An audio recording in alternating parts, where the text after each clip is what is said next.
करणारा निरपेक्ष भावनेनं या ठिकाणी परमार्थ करण्यासाठी का की तुम्हा समाज हा कुठेतरी एकत्रित यावा.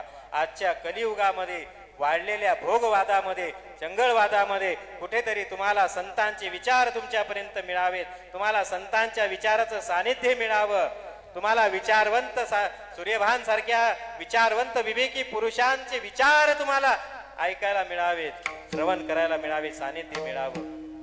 यासाठी सगळं अट्टहास आहे. काळाची गरज आहे. काळाचे पाऊल ओळखा. माझा प्रत्येक याच्यातला शेवटचा विषय असतो समाज संघटनचा, धर्म संरक्षणाचा. काळ परिवर्तित झालेला आहे. आजचा काळ हा विभक्त राहण्याचा नाहीये. आजचा काळ हा गडबाजी करण्याचा नाहीये. आजचा काळ हा आपसातल्या आपसात वडावडी करण्याचा नाहीये. आजचा काळ हा आपला पाय ओढण्याचा नाहीये.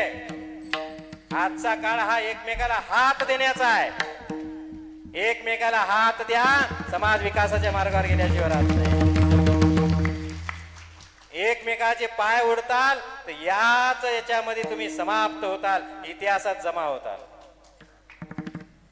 म्हणून हात देण्याचा काळ आहे, संघटित होण्याचा काळ आहे, एकत्रित येण्याचा काळ आहे, एकमेकामध्ये प्रेम भावना जोपण्याचा काळ आहे, एकत्रित येऊन या ठिकाणी शक्ती निर्माण करण्याचा काळ आहे, समाजाचा विकास करण्याचा काळ आहे. संघटन फार महत्वाचे. लाभले आयुष्य तितुके जगावे चांगले